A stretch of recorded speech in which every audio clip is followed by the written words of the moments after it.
तो आज हम लोग जो बात करेंगे, हमारा मुख्य रूप से जो विषय है वो ये है कि use of agriculturally important micro, अर्थात कृषि उपयोगी सूक्ष्म जीव, है ना, सभी प्रकार के नहीं, हमारा जो कृषि से जुड़ा हुआ वो है कृषि उपयोगी, अर्थात ऐसे सूक्ष्म जीव जिनका हम इस्तेमाल खेती के लिए कर सकते हैं और वो हमारी कृषि, चाहे फसल उत्पादन हो, चाहे पौध सुरक्षा हो, चाहे फसल की बढ़वार हो, या किसी भी प्रकार का जैविक और अजैविक तनाव, जिसको बायोलॉजिकल और एबायोटिक और बायोटिक स्ट्रेस, ठीक है। अब ये कृषि उपयोगी सूक्ष्म जीव बहुत प्रकार के होते हैं, है ना।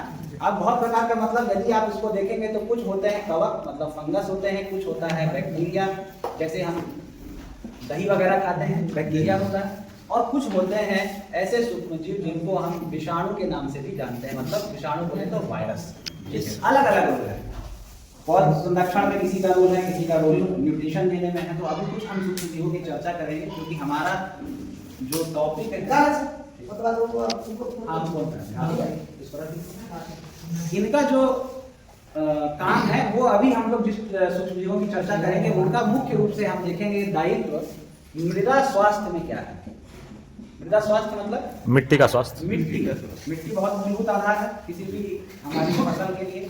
अब मृदा स्वास्थ्य में दो तीन चीजें अति आवश्यक होती हैं। पहला चीज तो ये होता है कि हमारी जो मिट्टी है उसका कार्बनिक पदार्थ का मात्रा का स्टेटस क्या है, कार्बनिक पदार्थ का स्टेटस क्या है, फिर उसमें जो रंध्रता है, रंध्रता मतलब पोरोसिटी क्या है, ठीक है, उसका पीएच क्या है, ईसी क्या है। ये तो एक पैरामीटर, फिजिकल पैरामीटर होते हैं जिनको हमको देखना आवश्यक है जब हम फसल को लगा रहे हैं। लेकिन इसके अलावा मिट्टी की जो जैविक प्रक्रिया है ना, एक जैविक प्रक्रिया होती है। हमारा शरीर है जैसे, उसमें एक भौतिक प्रक्रिया भी चल रही है और एक जैविक प्रक्रिया भी चल रही है। तो जैविक प्रक्रिया का जो रोल है मिट्टी में बहुत महत्वपूर्ण है, क्योंकि मिट्टी जब बनती है तो जब तक उसमें सूक्ष्म जीवों की संख्या नहीं रहेगी तो वो क्या होगा, वो एक तरीके का निर्जीव होगा। कहते हैं हम लोग की मिट्टी में भी जान है। इसीलिए हमको किस प्रकार से सूक्ष्म जीवों की क्रियाशीलता को बढ़ाना है, अर्थात उनकी एक्टिविटी हम कैसे बढ़ाएं, इस विषय पे हम लोग आज बात करेंगे। तो सबसे पहले यदि हम देखें तो कुछ ऐसे कवक जो मिट्टी की उर्वरा शक्ति को या मिट्टी की उर्वरा शक्ति में या पौध संरक्षण में महत्वपूर्ण भूमिका निभाते हैं, उसमें सबसे महत्वपूर्ण नाम हम लोग को देखने को मिलता है, जिसको हम व्यापारिक दृष्टिकोण से देख रहे हैं, जो मार्केट में अवेलेबल है ऐसे लगभग 150 सूक्ष्म जीव। लेकिन हमको रिसर्च की बात नहीं करते हुए, शोध के क्षेत्र की बात ना करते हुए, हमको मतलब है उन सूक्ष्म जीवों से जो किसानों के लिए आसानी से बाजार में उपलब्ध है। उसमें सबसे पहला नाम आता है ट्राइकोडर्मा। इस ट्राइकोडर्मा का जो भी मार्केट में अवेलेबिलिटी है वो दो प्रकार के ट्राइकोडर्मा है। पहला एक आता है हर्जियाना और एक आता है विरिडी। आप दोनों में से किसी भी इस्तेमाल करिए, कोई दिक्कत नहीं है। मुख्य रूप से ये मिलता मिट्टी में ही है ना। ऐसा नहीं है कि किसी अन्य ग्रह से ये सूक्ष्म जीव आया हुआ, ये हमारी ही मिट्टी में पाया जाता है। जहाँ पे ज़्यादा कार्बनिक पदार्थ की मात्रा है या जहाँ पे विघटन ज़्यादा हो रहा है, अपघटन ज़्यादा हो रहा है, वहाँ पे इसकी मात्रा देखने को मिलती है। तो जो ट्राइकोडर्मा है ये दो प्रकार का मिलता है और मुख्य रूप से जो भी उत्पाद आपको देखने मिलेगा उसमें एक शब्द इस्तेमाल किया जाएगा, इसको समझना अति आवश्यक है, CFU, है ना। अभी आप जब इसको भी मैं आपको दिखाऊंगा तो इसमें भी आप देखिए लिखा हुआ है 10⁸, अर्थात उसको अगर वैज्ञानिक भाषा में कहा जाए, यदि हम इसमें जो उपस्थित द्रव है उसको हम 8 गुना डाइल्यूट करेंगे तो भी उस पानी में कितनी मात्रा इस सूक्ष्म जीवों की होगी, संख्या कितनी होगी, ये इसको बताता है। ये जो CFU का मतलब होता है, इसको हम लोग हमारी भाषा में कहते हैं कॉलोनी फॉर्मिंग यूनिट, अर्थात ऐसी संख्या जो पुनः किसी अन्य जीव की उत्पत्ति को करने के लिए सक्षम है। ठीक, तो यहाँ पे अभी आप देखिएगा कि इसमें PSB है, एजोटोबैक्टर है और पोटास मोबिलाइजिंग बैक्टीरिया, तीनों का मिश्रण है। इसी प्रकार यदि आप ट्राइकोडर्मा में लीजिएगा तो सामान्य रूप से 10 × 10 की पावर 2 × 10 की पावर 7 CFU लिखा आपको प्रोडक्ट में देखने को मिलेगा। अर्थात ये कहता है कि जो भी उत्पाद है उसमें इसकी जो मात्रा यदि आप 7 गुना उसको डाइल्यूट करेंगे तो 2 कॉलोनी ट्राइकोडर्मा की आवश्यक मिलेगी आपको। अब हम इसको देखते हैं कि इसका आपको ध्यान क्या रखना है, या आप स्वयं ले रहे हैं या किसान को दे रहे हैं। तो इसकी जो 6 महीने की आपकी उपलब्धता रहती है सूक्ष्म जीव की, उस किसी भी प्रकार के पदार्थ में, चाहे द्रव हो चाहे वो आपका ठोस पदार्थ हो, 2 प्रकार में आता है, चाहे वो आपका पाउडर फॉर्म में आ रहा होगा चाहे द्रव लिक्विड में आ रहा होगा। तो कोई भी जो हो उसमें कम से कम 6 महीना उसकी वैलिडिटी होती है, अर्थात 6 महीने तक जो भी सूक्ष्म जीव इसके अंदर है वो जिंदा रह सकते हैं, जीवित रहने की क्षमता है। यदि आप इसका उपयोग करेंगे तो रिजल्ट आपको सही परिणाम देखने को मिलेगा।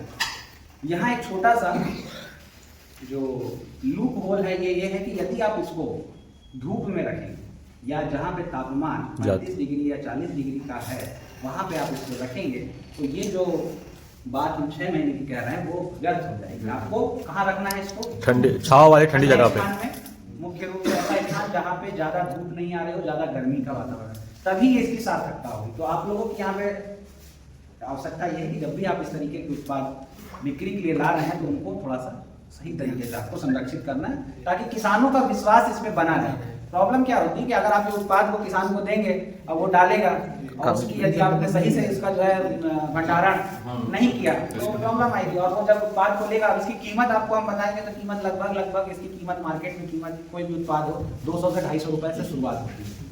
तो अगर उतना पैसा वो लगा रहा है उत्पाद देखने को उसको रिजल्ट नहीं मिलेगा परिणाम, तो वो आप लोग से भी होगा और उसको लगेगा कि इस तरीके के सूक्ष्म जीव बेकार है। ये आपको ध्यान रखना। अब ट्राइकोडर्मा यदि हम बीज उपचार के लिए कर रहे हैं ना, अब ये थोड़ा सा टॉपिक हम लोग दूसरी जगह जा रहे हैं लेकिन बताते जाते हैं। अगर बीज उपचार हम कर रहे हैं, बीज उपचार की प्रक्रिया में हम 5 ml या 5 ग्राम प्रति किलो बीज की बात करते हैं,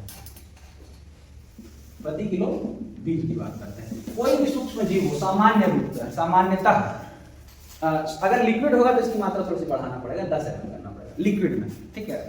पाउडर है तो 5 ग्राम और लिक्विड है तो 10 ml। इसको क्या करना है कि आपको बीज लेना है, बीज के ऊपर में जो भी आपका द्रव अवस्था में है उसको आप 10 ml ले लीजिए सिरिंज के माध्यम से। यदि आप धान्य फसलों में कर रहे हैं, धान्य मतलब गेहूं है, धान है, इस तरीके की कोई फसल है तो उसकी क्योंकि बीज की मात्रा ज्यादा होती है, जैसे उदाहरण के लिए हमको 1 एकड़ में कितना लगेगा, 40 किलो गेहूं लगेगा, आज की हम बात करेंगे, तो उस अवस्था में द्रव की मात्रा लेने में दिक्कत नहीं होती, क्योंकि 10 ml अगर प्रति किलो लग रहा है तो 40 किलो में कितना लगेगा, 400 ml। तो उस समय ये 500 ml का डब्बा है, आपको आवश्यकता नहीं है ज्यादा कैलकुलेशन करने की। लेकिन वही यदि सरसों में आपको इस्तेमाल करना है, सरसों में हमको 1 एकड़ में मात्र कितना बीज लगेगा, 1 किलो। 1 किलो क्या कट्ठा में हमको लगता है 2 किलो लगेगा। 1 एकड़ में 20 कट्ठा हुआ तो 2 किलो लगेगा। तो 2 किलो में हमको फिर ये जो मात्रा 20 ही ml लगेगी। अब वहां पे 20 ml को डालना तो आपको उसके लिए सही नापन की जरूरत है, तो उसके लिए आप सिरिंज का इस्तेमाल कर सकते हैं या आपके यहाँ कोई भी नापने का अगर आप इसको जो डालते हैं, डालने के पश्चात आपको क्या करना है कि आपको उसको डाल के हल्का सा मिला देना है, बीज में मिला देना है और मिलाने के पश्चात बीज को छाई की जगह ताकि उसके ऊपर उसका आवरण चिपक जाए या उसका आवरण सुरक्षित हो जाए। और यदि आप चाहते हैं बीज उपचार ये आप जैविक, क्योंकि जैविक है, और इसी में यदि आप चाहते हैं कि हम रासायनिक से भी करना चाहते हैं तो उसका जो क्रम है वो ये होता है कि FIR, इसको हम लोग बोलते हैं FIR। पहले आपको फंजीसाइड से करना होगा, अर्थात पहले आप किसी भी रासायनिक दवा का उपचार करें, उसके बाद बीज को थोड़ी देर के लिए आपको सुरक्षित कहीं भी रख देना है ताकि उसका आवरण उसके ऊपर बन जाए। उसके पश्चात यदि आप, आई का मतलब है कीटनाशक, यदि कीटनाशक से भी उपचारित करने जाते हैं तो कीटनाशक से करेंगे। फिर आपको वही प्रक्रिया, बीज को आपको छोड़ देना है 2 से 3 घंटे के लिए। फिर पुनः अगला काम होता है, ये आर का मतलब राइजोबियम है, अर्थात किसी भी प्रकार का सूक्ष्मजीव यदि आप ले रहे हैं तो तीसरे क्रम में आपको जाके उसको करना है। तो इसीलिए यदि आप तीनों का समावेश करना चाहते हैं कि बीज उपचार में, तो वो संभव नहीं है व्यवहारिक दृष्टिकोण से, उतना समय आप किसान के पास में है नहीं। तो इसीलिए यदि हम चाहे बीज उपचार रासायनिक से करें या जैविक से करें तो किसी एक ही विधि को हम प्रेफर करें या अपनाएं। उससे क्या होगा कि आपका समय भी बचेगा और दूसरा चीज है कि रिजल्ट भी आपको सही प्रॉपर देखने को मिलेगा। कई बार क्या होता है, क्योंकि हमको पता नहीं होता कि किस फंजीसाइड के साथ में कौन सा सूक्ष्मजीव रिएक्ट नहीं कर रहा है, हम तो जान नहीं पा रहे हैं। जैसे उदाहरण के लिए अगर कार्बेंडाजिम प्लस मैन्कोजेब आप ले रहे हैं और उसके साथ में यदि आप ट्राइकोडर्मा को ले रहे हैं तो उसमें थोड़ा सा रिएक्शन होने का चांसेस बने रहेगा, लेकिन वही कार्बेंडाजिम अगर सिर्फ 50% है तो रिएक्शन थोड़ा सा कम हो जाएगा। तो ये थोड़ा जो टेक्निकल चीजें हैं उससे बचने के लिए सबसे अच्छा तरीका ये है कि चाहे तो आप सूक्ष्मजीव का इस्तेमाल करें, चाहे तो आप अभी हम लोग यहाँ पे जैविक की बात कर रहे हैं तो 10 ml द्रव 5 ग्राम पाउडर। इसी प्रकार कोई भी आप लेते हैं, चाहे आप ये कंसोर्सिया ले रहे हैं, चाहे आप माइकोराइजा का इस्तेमाल कर रहे हैं पाउडर फॉर्म में, अगर माइकोराइजा है, या आप ट्राइकोडर्मा हर्बियनम, विरिडी, एजेटोबैक्टर, राइजोबियम, जितने प्रकार के सूक्ष्म जीव मार्केट में उपलब्ध हैं, कोई भी आप कर रहे हैं, उनका थंब रूल यही है कि द्रव अवस्था में 10 ml प्रति किलो बीज और लिक्विड पाउडर अवस्था में 5 ग्राम प्रति किलो बीज को डालना है।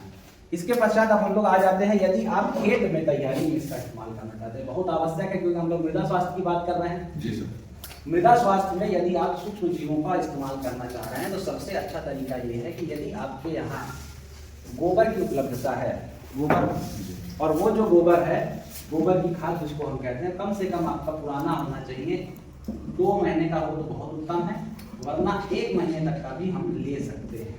ठीक है, ले सकते हैं। क्यों? अगर अवघटित होगा, ज्यादा अवघटित होगा तो भी सूक्ष्म जीव उसमें आसानी से वृद्धि विकास नहीं कर पाएगा, क्योंकि हमारा 2 इसमें उपयोग करने का जो तरीका है, जिसमें हम गोबर खाद को ले रहे हैं, हम इसको अर्ध अवघटित अवस्था में लेना चाह रहे हैं।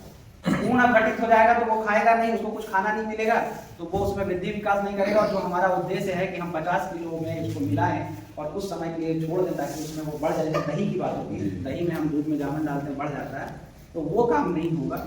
और यदि हम जल्दी ताजा गोबर ले लेंगे तो वो अपघटन के कारण, उस अपघटन की प्रक्रिया में जो गर्मी बनेगी और जो उसमें गैसेस रिलीज होगी, वो इनकी जो वृद्धि विकास है, तो इसका जो सबसे उत्तम तरीका है, ऐसा गोबर लीजिए जो भुरभुरा आधा। ठीक, इसमें हमको क्या करना है कि आप चाहें तो एक साथ 25 किलो का 2 बैच बना लीजिए, 25-25 किलो का एक साथ बैच बनाने में कई बार क्या होता है कि खराब हो गया तो बैच खराब हो जाता है, तो 2 बैच बना लीजिए। और जो भी आपका मटेरियल है ना, जो हम यहाँ पे 1 किलो की बात किए थे ना बीज की, उसी दर से इस मटेरियल में उतनी मात्रा मिला देंगे। ठीक, अर्थात 25 किलो में यदि हम द्रव अवस्था में मिलाएंगे तो कितना मिलाएंगे? 250 ml। और उधर अगर मिलाएंगे तो कम 25, ये 5 ग्राम था तो कितना हुआ? 125 25 ग्राम 125 ग्राम हुआ। तो इसको जो है, इस रेशियो को आप याद कर लीजिएगा, और याद करने की जरूरत नहीं है, गणित है ये। तो इसको इस अवस्था में आपको मिला के कोई भी भूमि जो साफ सुथरी भूमि हो, या तो उसके नीचे में पॉलीथीन बिछा दीजिए, उसके ऊपर में थैली को रख के, द्रव अवस्था में है तो बढ़िया छिड़क के उसको मिला दीजिए, और मिलाने के बाद जूट के बोरी से उसको ढाक दीजिए। ये आपका 15 दिन के अंदर में जो भी सूक्ष्म जीव उसके अंदर में होगा, वो पूर्ण रूप से उसमें वृद्धि विकास कर लेगा, मल्टीप्लाई कर जाएगा, मल्टीप्लाई कर लेगा, उसके अंदर में वो अपनी संख्या को बढ़ा लेगा। और इसको आप फिर भूमि तैयारी के समय प्रति कट्ठा, यदि ये जो 50 किलो का जो मात्रा है आप डालते हैं, 2 वर्ष के अंदर आप खुद देखिएगा कि आपका जो मिट्टी का स्वास्थ्य है वो बहुत सुंदर हो जाएगा। और यदि आप चाहें तो इसमें 25 किलो जो हम ले रहे हैं, इसमें आप 10 किलो वर्मी कंपोस्ट, 15 किलो, अच्छा वैसे ही मिक्स कर सकते हैं। उससे फायदा क्या होगा कि जो आपके जो 10 किलो आप वर्मी कंपोस्ट दे रहे हैं, क्योंकि अगर आप बिना छना हुआ दे रहे हैं जो बन रहा है, उसमें अंडे भी होंगे, कुछ मात्रा में आपके केचुए की संख्या, जिसको हम यहाँ जाली बोलते हैं, वो भी होगा। तो वो दोनों चीजें उससे बढ़ेंगी, केचुआ भी उसमें बढ़ेगा, 15-20 दिन का जो समय देंगे उसमें जाएगा, फिर जब भूमि में वो जब जाएगा तो भूमि में भी धीरे धीरे उनकी संख्या बढ़ने लगेगी। तो ये जो प्रक्रिया है बहुत अच्छी प्रक्रिया है आपके मृदा स्वास्थ्य को आसानी से सुधार। लेकिन वही बात है, टाइम टेकिंग, ज्ञान तो ये है, लेकिन इसको अपनाएगा कौन? टाइम मेहनत ज्यादा है इसमें, समय भी देना पड़ेगा, टाइम मेहनत भी करना पड़ेगा। मृदा मिट्टी बनी कैसे? थोड़ा सा टॉपिक से हट रहे हैं हम। मिट्टी एक दिन में तो नहीं बनी, नहीं, वो तो 100 से 1000 सालों में बनती है। 1000 साल को छोड़ दीजिए। आप एक उसका बहुत सिंपल एग्जांपल देखिए, एक ईंट ले लीजिए, और ईंट को अगर आपके पास में इस एक्सपेरिमेंट को करने का आपके अंदर में हिम्मत, समय और है, उस ईंट को आप चुपचाप एक ईंट का टुकड़ा भूमि में गाड़ के छोड़ दीजिए, आप अपनी पूरी उम्र के आधे समय तक निकल जाइएगा, वो ईंट समझ रहे हैं मेरी बात? मैं आपको एक छोटा सा उदाहरण बता रहा हूँ। तो मृदा का निर्माण इतनी आसानी से नहीं हुआ है, और उतनी आसानी से उसको सुधार लिया जाता तो आज पूरी जगह की विश्व की मिट्टी सुधार। ये एक सतत प्रक्रिया है, और सतत प्रक्रिया के साथ में इसमें सतत आपके प्रयास की आवश्यकता है। बंजर भूमि को भी हम दलहन या उपजाऊ बना सकते हैं, लेकिन उतनी क्षमता होनी चाहिए। तो इसीलिए इस सवाल का जो उत्तर यही है कि समय के साथ में ही बदलाव देखने को आपको मिलेगा। आप अगर सोचिएगा, हाँ आप बदलाव तुरंत भी देख सकते हैं। उसके लिए क्या कि आप प्रचुर मात्रा में कार्बनिक पदार्थ डालेंगे, उससे क्या दिक्कत होगी, उसका भी दुष्परिणाम। अचानक से जब मृदा में कार्बनिक पदार्थ की मात्रा बढ़ेगी तो विभिन्न प्रकार के सूक्ष्म जीव मिट्टी में रहने वाले कीट, इनकी भी मात्रा में तेजी से वृद्धि और विकास होगा। तो आपको उसके कारण भी काउंटर पार्ट आपको देखना पड़ेगा। तो इसलिए हमको क्या करना है, एक सीमित मात्रा में धीरे धीरे इसको हमको बढ़ाना है। तो यहाँ से आप ये समझ गए। अब इसमें आप चाहें तो ये ट्राइकोडर्मा मिला सकते हैं जो मार्केट में उपस्थित है, या किसी भी प्रकार का जो कंसोर्टिया जो माइक्रो सूक्ष्म जीव के रूप में आधारित है उसको आप मिला सकते हैं, या तो आप जो है क्या बोलते हैं, और भी बहुत से स्यूडोमोनास के रूप में आता है, बैक्टीरिया के रूप में स्यूडोमोनास मार्केट में उपलब्ध है, पाउडर बैक्टीरिया, तो किसी भी सूक्ष्म जीव को आप ले सकते हैं, कोई उसमें दिक्कत नहीं। लेकिन मधुबनी में जो हम लोग देख रहे हैं, सब्जी वाले जितने भी क्षेत्र हैं वहाँ पे सूत्रकृमि, इसको बोलते हैं निमेटोड, किसकी समस्या है, सूत्रकृमि, गांठ की समस्या बहुत है ना। आप लोग भी देखे होंगे फसल के जो जड़ है उसमें गांठों का निर्माण बहुत ज्यादा था, मुख्य रूप से परवल, बैगन, इन फसलों में मिर्ची आपको अधिक मात्रा में देखने को मिलेगा। तो इसके लिए यदि आप इस तरीके का मिश्रण आप बना के गाछ में इस्तेमाल कर रहे हैं, जब हम रोप रहे हैं तब, तो ये बहुत सुंदर आपको रिजल्ट देखने को मिलेगा। ठीक है, और ये हम लोग ऐसे नहीं बता रहे, किसानों का किया हुआ एक्सपेरिमेंट है, जो एक दो किसान जो मोटिवेट होकर इस प्रक्रिया को अपनाए हुए हैं उनको बहुत सुंदर रिजल्ट देखने को मिला। इसमें हम बाद में जब क्लास हो जाएगा तो आपको बताएंगे कि 10 किलो का मैंने एक मिश्रण का मात्रा निर्धारित किया हुआ है, यदि आप उसको तैयार करके अपना किसी भी पौधे में देते हैं, फलदार पौधा हो चाहे आपका सब्जी वाला पौधा हो, उसका बहुत सुंदर रिजल्ट देखने को मिलता है, तो मैं आपको बता दूंगा। ठीक है, तो ये आपका हो गया कृषि उपयोगी सूक्ष्म जीवों के उपयोग, उनके क्या नाम है और उपयोग की विधि क्या है, मुख्य रूप से बीज उपचार और मिट्टी में किस प्रकार से आप इसको डाल सकते हैं।